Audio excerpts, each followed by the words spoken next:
Hello friends, അംതാൻസ് വ്ലോഗിൻ്റെ പുതിയൊരു വീഡിയോയിലേക്ക് എല്ലാവർക്കും സ്വാഗതം.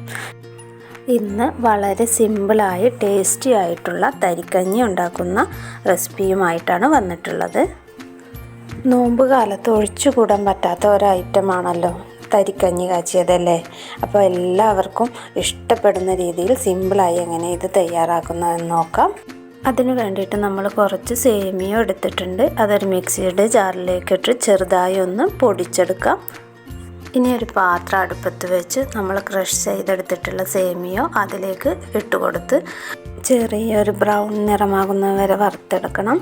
സേമിയ വല്ലാണ്ട് പൊടിഞ്ഞു പോകരുത്, ജസ്റ്റ് ഒന്ന് ക്രഷ് ചെയ്തെടുത്താൽ മതി. സേമിയ കളർ മാറി ലൈറ്റ് ബ്രൗൺ കളറായി വന്നിട്ടുണ്ട്. ഇനി ഇതൊരു പാത്രത്തിലേക്ക് മാറ്റി കൊടുക്കാം.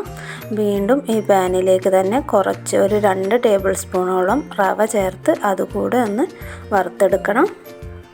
കുറഞ്ഞ ഫ്ലെയിമിലിട്ടിട്ട് വേണം ഇത് ചെയ്യാൻ, അല്ലെങ്കിൽ പെട്ടെന്ന് റവയൊക്കെ കരിഞ്ഞു പോകും. അങ്ങനെ റവയുടെ കളറും മാറി വന്നിട്ടുണ്ട്. ഇനി ഇത് മാറ്റി വെക്കാം. ഇനി ഒരു പാത്രത്തിൽ നമ്മൾ കുറച്ച് വെള്ളം തിളപ്പിച്ചെടുക്കണം. നമുക്ക് എത്രയാണോ തരിക്കഞ്ഞി ആവശ്യം അതിനനുസരിച്ച് വെള്ളം വെക്കണം. ഞാനിവിടെ 5 ഗ്ലാസ് വെള്ളമാണ് എടുത്തിട്ടുള്ളത്. ഇത് നല്ലപോലെ തിളക്കുമ്പോൾ നമ്മളിതിലേക്ക് മുന്നേ വറുത്ത് വെച്ചിട്ടുള്ള സേമിയ പിന്നെ റവയും കൂടെ ചേർത്ത് കൊടുക്കുന്നുണ്ട്.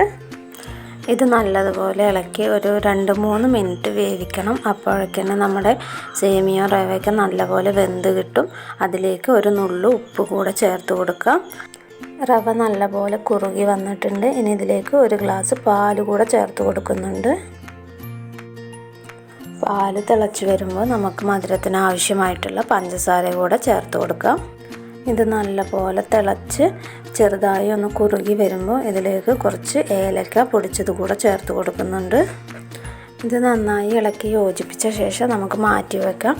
ഇനി ഒരു പാത്രം വെച്ച് അതിലേക്ക് 1 ടേബിൾ സ്പൂൺ നെയ്യ് ഒഴിച്ചു കൊടുത്തിട്ടുണ്ട്. നെയ്യ് ചൂടായ ശേഷം നമ്മളിതിലേക്ക് കുറച്ച് അണ്ടിപ്പരിപ്പും മുന്തിരിയും കൂടെ ചേർത്ത് വറുത്ത് കോരി മാറ്റി വെക്കുന്നുണ്ട്. ഇത് ഓപ്ഷണലാണ്, നമ്മുടെ കയ്യിലുണ്ടെങ്കിൽ ചെയ്താൽ മതി. വറുത്ത് കോരിയ ഈ നെയ്യിലേക്ക് തന്നെ നമ്മൾ 2-3 ചെറിയുള്ളി പൊടിയായി അരിഞ്ഞ് അതുകൂടെ ഒന്ന് മൂപ്പിച്ചെടുക്കുന്നുണ്ട്.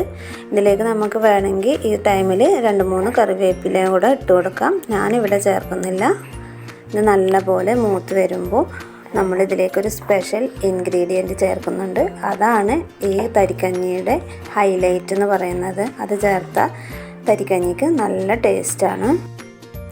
ഉള്ളി നന്നായി മൂത്ത് വന്നിട്ടുണ്ട്. ഇനി നമ്മളിതിലേക്ക് ചേർക്കുന്നത് കുറച്ച് നിലക്കടല ജസ്റ്റ് ഒന്ന് ക്രഷ് ചെയ്തെടുത്തതാണ്. ഇതും കൂടെ ഇതിൽ ചേർത്ത് നല്ലപോലെ മൂപ്പിച്ചെടുക്കാം. ഇനി ഇത് ചൂടോടെ തന്നെ നമ്മൾ റെഡിയാക്കി വെച്ചിട്ടുള്ള തരിക്കഞ്ഞിയിലേക്ക് ഒഴിച്ചു കൊടുക്കാം.